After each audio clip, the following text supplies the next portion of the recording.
शोहरत का घमंड पार्ट 10। सोनिया के पापा सोनिया की मम्मी से बोलते हैं, तुम ये क्या बोल रही हो? सोनिया ऑफिस कैसे जा सकती है? वो तो अभी पढ़ रही है ना, और अभी उसे और पढ़ना भी तो है। तब सोनिया की मम्मी बोलती हैं, आप परेशान मत होइए, वो किसी अनजान ऑफिस नहीं गई है, वो आपके ऑफिस ही गई है। तब सोनिया के पापा बोलते हैं, मेरे ऑफिस पर? क्यों?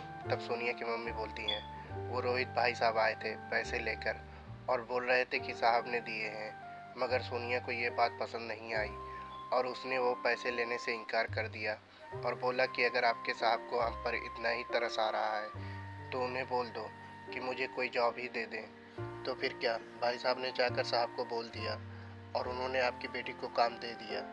तब सोनिया के पापा बोलते हैं, मगर तुमने सोनिया को काम करने से मना क्यों नहीं किया? तुम्हें तो पता है ना कि उसे पढ़ना कितना अच्छा लगता है और उसे आगे पढ़ना है। तब सोनिया की मम्मी बोलती हैं, आप परेशान मत होइए, वो अपनी पढ़ाई नहीं छोड़ रही है, बस कुछ वक्त के लिए जॉब कर रही है। तब सोनिया के पापा बोलते हैं, तुम्हें पता है ना कि अगले महीने उसके पेपर हैं, अगर वो काम करेगी तो फिर पेपर की तैयारी कैसे करेगी? तब सोनिया की मम्मी बोलती हैं, बस बहुत बातें हो गई, अब आप आराम कीजिए, बाकी की बात आप अपनी लाडली से ही करना। उधर सोनिया बड़े ही आराम से काम करती है। तभी वहाँ पर साहब आते हैं। सोनिया उन्हें देखते ही गुड इवनिंग बोलती है। तभी साहब पूछते हैं, तुम्हें काम तो समझ में आ रहा है ना? तब सोनिया बोलती है, जी मुझे समझ आ रहा है। तब नैना बोलती है, जो सोनिया को काम सिखा रही होती है, सर ये तो बहुत ही इंटेलिजेंट है और मुझे काम समझाने में ज़्यादा परेशानी नहीं हुई, ये एक बार में ही समझ गई है और अब मुझे नहीं लगता है कि मुझे दोबारा बताने की ज़रूरत है, अब ये खुद सब कुछ कर सकती है। तभी साहब सोनिया को बोलते हैं, गुड, तुम तो मेरी सोच से भी 4 कदम आगे निकली, मुझे नहीं लगा था कि तुम इतनी जल्दी सब कुछ समझ जाओगी।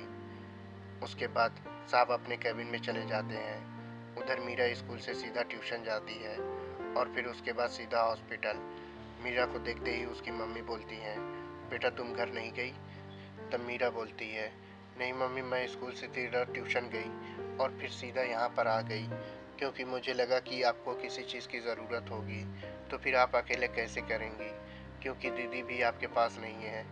ये सुनते ही सोनिया की मम्मी बोलती हैं, मेरी बेटी इतनी समझदार कब से हो गई है और मेरी समझदार बेटी ने कुछ खाया भी कि नहीं?